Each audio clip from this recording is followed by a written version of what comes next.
I have a question. I'm sure many people have as well. How do I invest in Bitcoin? With Coinbase. That's right, ladies and gentlemen. It's Coinbase. High fees. Pretty maids all in a row. High fees. Bad management. They'll double charge your Visa card. It's happened to me. But I'll tell you what, ladies and gentlemen, you come up here and you sign up for Coinbase. Okay, so you sign up to Coinbase and you can buy one of what is it like four or five different currencies to trade with. The most popular one being Bitcoin, and Yes. you look over here. That is up to 11.3 right now. So that's just going up and up and up. 45-degree angle. Let me tell, let me tell you. Like a So, hard dick in the morning, just going up.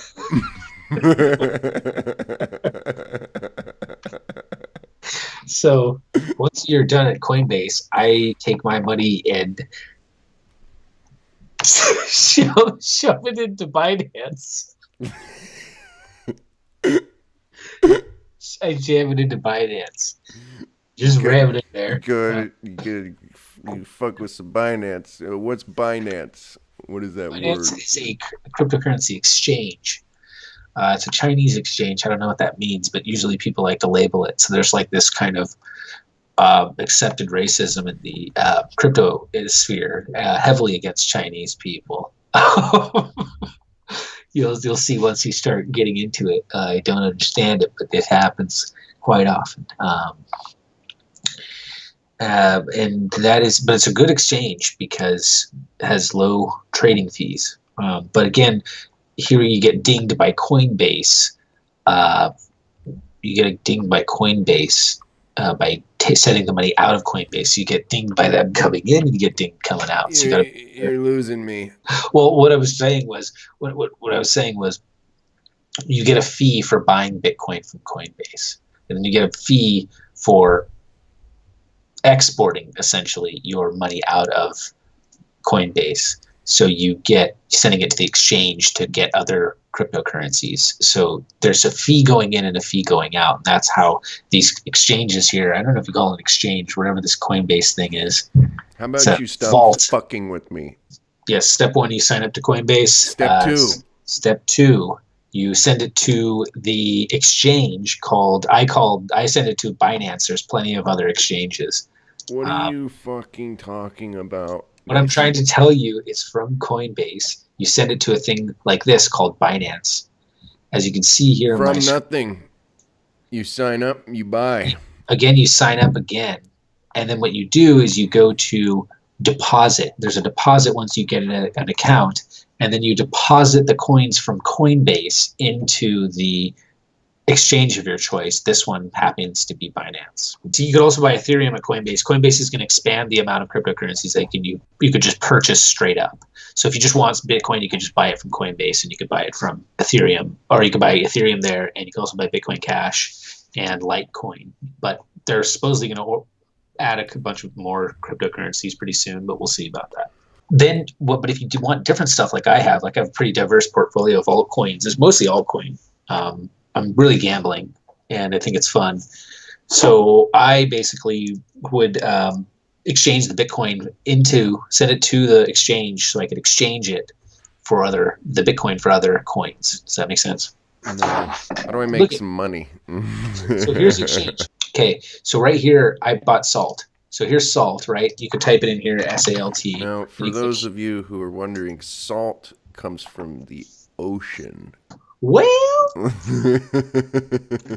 this is actually Salt is a lending platform for cryptocurrencies. They'll leverage your you can leverage your bets, I guess, by taking a loan out, getting cash, buying more altcoins, investing in it, and betting that the value of the other coin that you had, most likely Bitcoin, is going to go up in value. So once you have, so not only do you get the altcoins basically for free because the Bitcoin goes up, you own your asset the whole time. So if the Bitcoin goes up until you've paid off the loan, so if the Bitcoin goes up, you can sometimes potentially pay off all the loan, the principal plus the interest.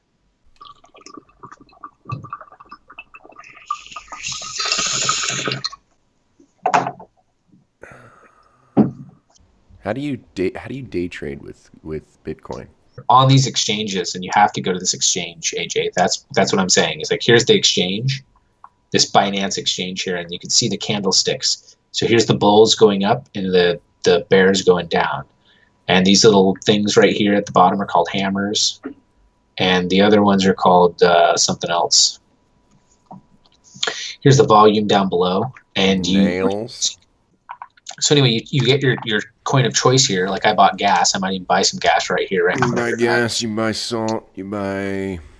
So right here you come to your 75%. It'll show your Bitcoin balance right here, AJ.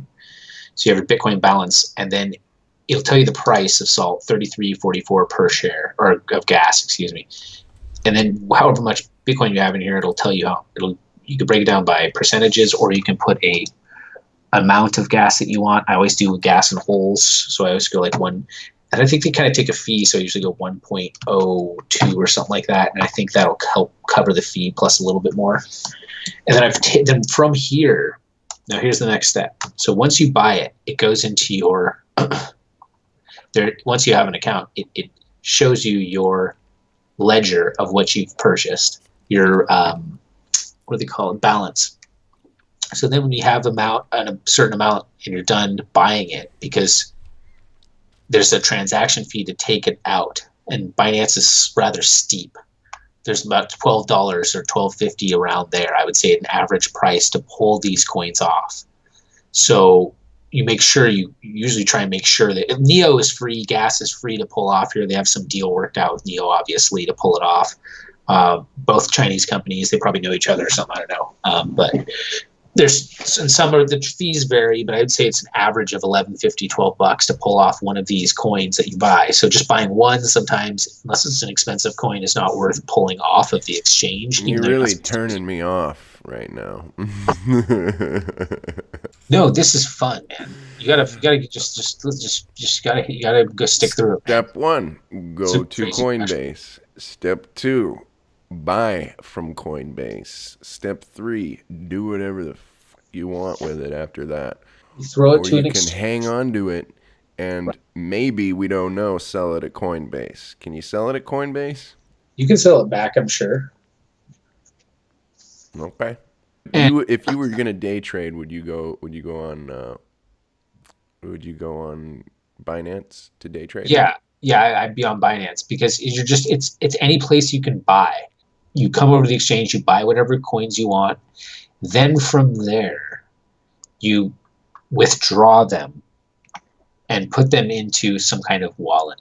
And so what I do is I don't want to even let Coinbase have the responsibility of that. I would prefer to own my own keys. I don't want my coins being in their possession, because if they get hacked or whatever, it would suck. And so I have these wallets, and there's also online wallets that I've put all my shit in. All right. So let's say I want to throw them all in a wallet, and whatever the fuck that means. What wallet will I use? The most recommended one is the Nano Ledger S. Nano Ledger S. Nano Ledger S. It's the Nano Ledger S. That it? That now we're trading? Is that all I need to know? Well, or do I need to know more? This is an extremely complex thing. Oh, god damn it. So there's different types of things that you're buying on these exchanges. So if you want to day trade, that's one thing. But there's also, there's so much to talk about. It'll give us so much content. We can't just go straight to that one thing because we don't know enough about it. But I know enough about the interesting little things that go on with these wallets. Like, for instance, I don't store my Neon my Neo on the exchange, and I don't put it into the Ledger Nano S, because the Ledger Nano S is actually a cold wallet, which means that you plug it in. It's a little memory stick. You plug it in. It's all like encoded. You put your shit on it, then you pull it out, A and nothing. cold wallet, you say?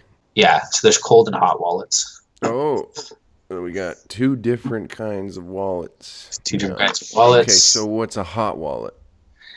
That's basically on your computer or anywhere that or online. You know, like, because I have one that's in my classic Ether wallet, and that's where my Ether is. So I have that, and that is something that is online, and so people can still hack that program if someone was really good at it or was some insider and knew how to seal crap. The only real way that you can ensure that you have them from anybody is to put it into a cold wallet, which is that Ledger Nano S. It's just a little memory stick, but it has this encoding. Now, is that Wild Turkey there? Is that a wallet? No, that's just a picture of Wild Turkey. I actually hand drew. I needed that for hand drawing. I replicated it. Open that up. Let's take a look. With pencil. Look at that. Look at that, ladies and gentlemen. It's just black. I know. There it is. Oh, Hey, here it comes. You made that? That's beautiful. No. I just drew. So what's So the the neon difference wallet. between a hot and a cold wallet? Well, people can still, like, let's say someone hacked your computer or whatever, they can take your stuff off your desktop. So that's kind of a hot wallet. It's hooked up to the internet. It's hooked up to where people can get to it. The most highly recommended thing to do is to put it in the Ledger Nano S or some other type, like a Trezor is another really famous brand that have a lot of encryption on them, and then you download your files onto that and pull it out of your computer. So you have it in this little memory stick. And that's like a cold wallet, because no one can get to that unless they like have it in their hand. Yeah, head on over to your Coinbase and you get your hot wallet and your Binance. And that's a hot wallet, correct. Buy your gas, which powers your Neo, which you bought with your Bitcoin. I'm getting hungry here.